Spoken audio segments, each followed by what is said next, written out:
Hey, ¿qué tal? Pues nada, hace unos días salieron los resultados de las diferentes visitas que han tenido los museos a lo largo de 2022 y en este vídeo queríamos estudiar por qué exactamente después de estos 3 años de mundo de COVID, post-pandemia, restricciones y un mundo que ha cambiado y que ha afectado particularmente al sector de la cultura y en este caso los museos, queríamos ver cómo ha habido tantas visitas que han sido en muchos casos uno de los mejores años para muchos museos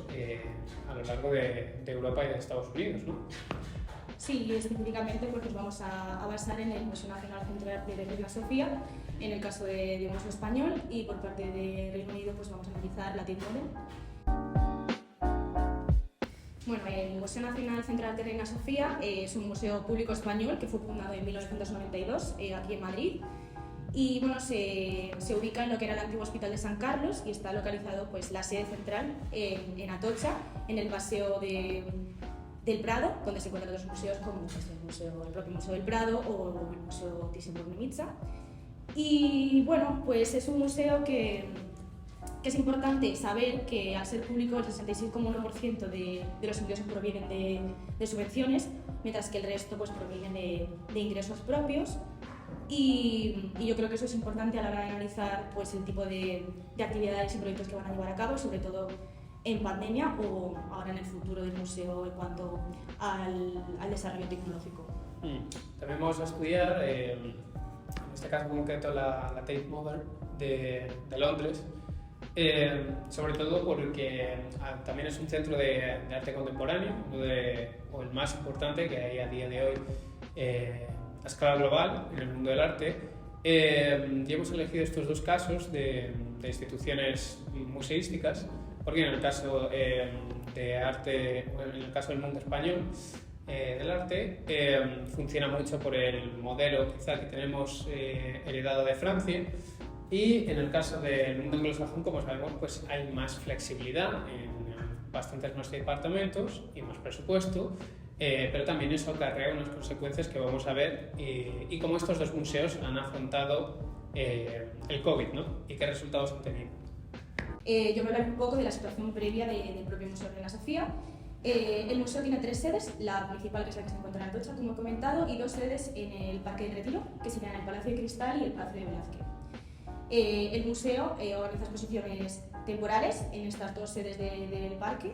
y en la sede principal tiene cápsulas temporales y su colección permanente. Aparte de esto, el museo siempre ha desarrollado pues, actividades y proyectos educativos y culturales, y bueno, desde el 2011 han comenzado a desarrollar proyectos con una índole pues, más tecnológica, como por ejemplo la aplicación de códigos QR en las salas o la implantación de tablets.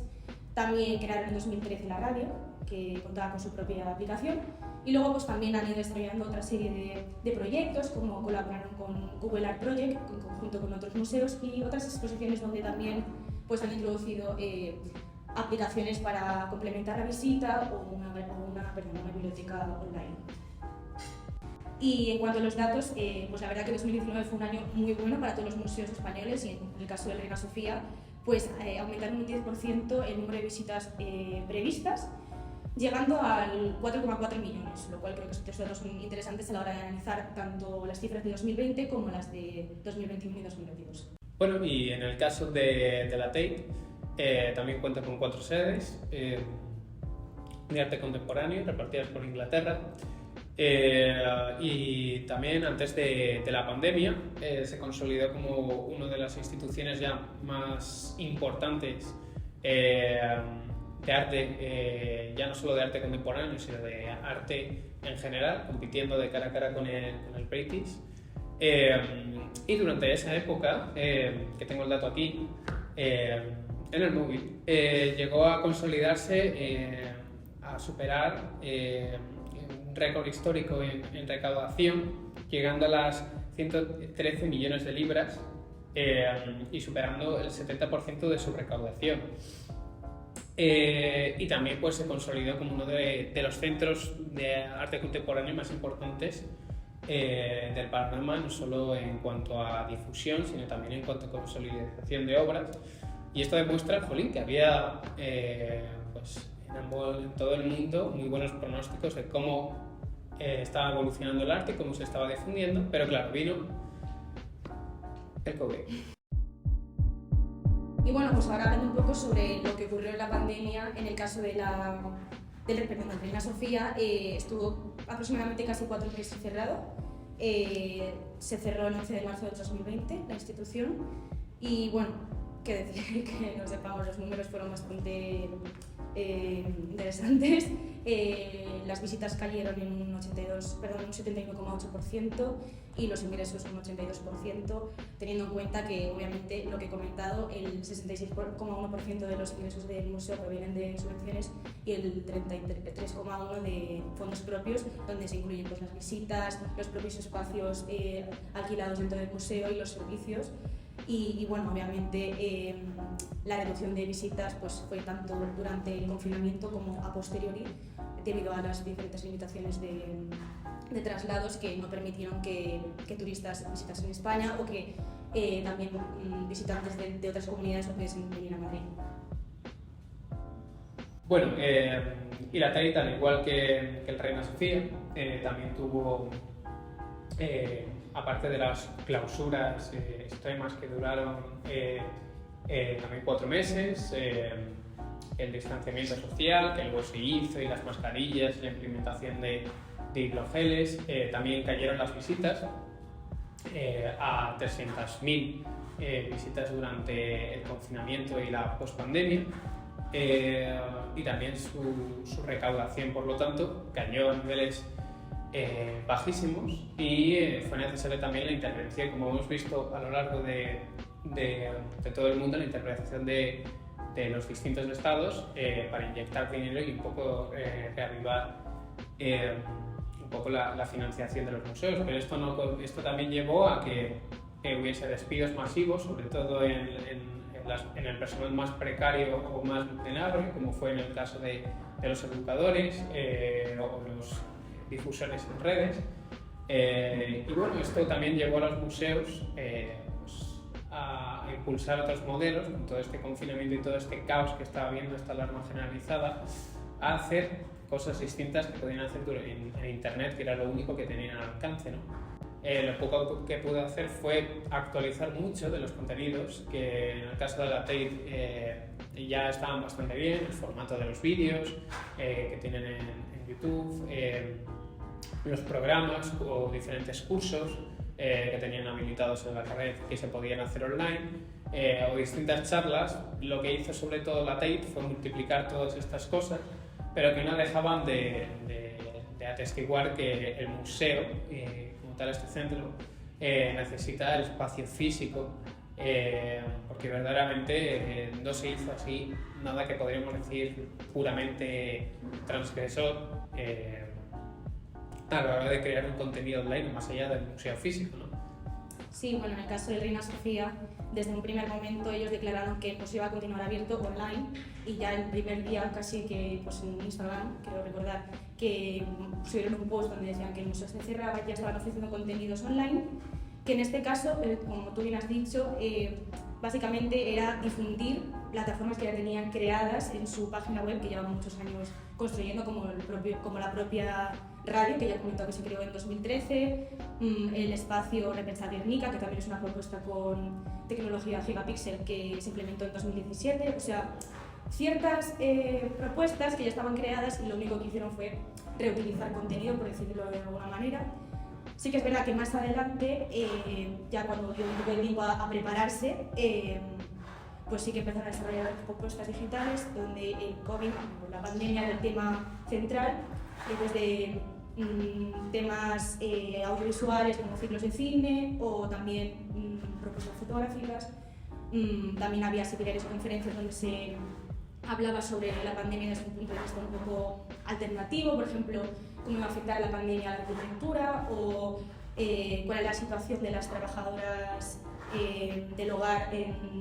momentos de pandemia, o sea, asuntos que parecían desde un principio pues eso, interesantes y diferentes al tema del momento.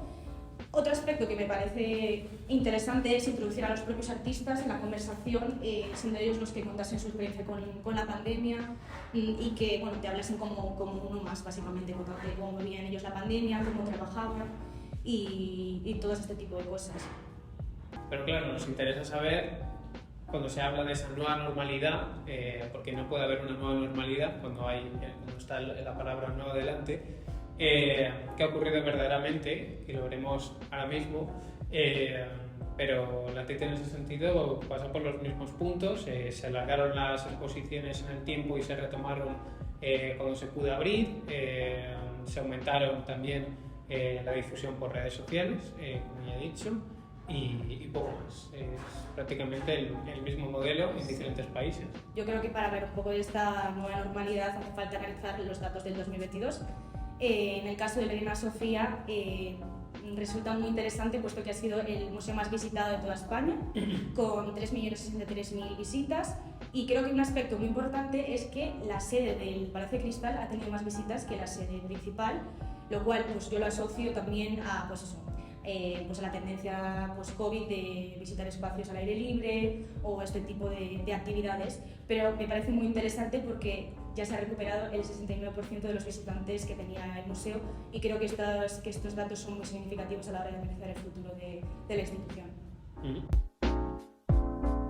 Y bueno, después de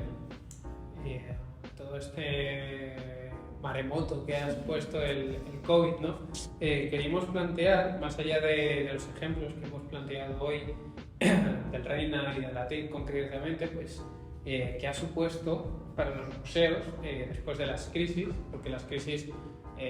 no son más que anticipaciones de cambios que tiene que haber en todas las estructuras, ¿no? Y parece que esta no ha cambiado mucho el rumbo de los museos, ¿no? Pues yo opino igual, la verdad. O sea, es interesante analizar realmente todos estos datos que hemos planteado para luego llegar a estas conclusiones, en las cuales vemos que al final parece que el museo como espacio físico va a continuar creciendo, y consideramos pues, que esto es un reflejo de varias cosas. Para empezar, la situación después de la pandemia ha provocado una social media fatigue, que bueno, tenemos más tendencia a distanciarnos de las redes y apoyar más lo físico, eso por un lado. Y luego también, aunque suene contradictorio, el propio uso de las redes y de las tecnologías durante el confinamiento ha ayudado a generar nuevos consumidores, en ese momento consumidores del contenido online, pero que a día de hoy igual esos consumidores vienen al museo en físico para disfrutar de ese contenido. También el hecho de toda esta fascinación que hubo generalizada cuando surge siempre una burbuja como fue la de los NFTs, ¿no? Que parecía que iban a ser uno de los primeros modelos para abanderar el museo o el metamuseo y todo esto de lo que se empezó a hablar, ¿no? Pero precisamente en la pandemia y el confinamiento vimos que eso no se potenció, fue después de la pandemia encima. Luego hemos visto también que estaba cantado desde el primer momento, que era una burbuja que estalló hace unos meses, y también un poco con lo del metaverso, ¿no? Que no hay más que ver las cosas que está haciendo Meta, antes Facebook, para ver que es un poco broma, que quizá en un futuro, cuando se perfeccione y la tecnología esté al alcance de todo y se pueda perfeccionar mucho y también cambie un poco la mentalidad de la gente, ¿no? Que no le importe estar mucho más en internet o verdaderamente que para ellos sea la misma realidad, ¿no? Pero a día de hoy parece que el museo es como acaban de demostrar los datos con los que hemos introducido el vídeo, pues no vamos a ir por esa alarma generalizada que estaban teniendo los museos de que se iban a quedar sin visitas, de que iban a acabar todo y de que los jóvenes son unos negados para ir a museos y todas estas cosas. A ver, yo creo que eso también se ha visto potenciado pues, por un cambio del consumidor del museo, que al final ha decidido apostar por ese espacio, y eso también ha afectado pues, al desarrollo de NFTs o otro tipo de tecnologías, videojuegos, etcétera, que yo creo que el momento ideal para desarrollarlos hubiese sido confinados, y realmente no veo rastros de que se apoyase ese tipo de nuevas artes sino que bueno, pues se siguió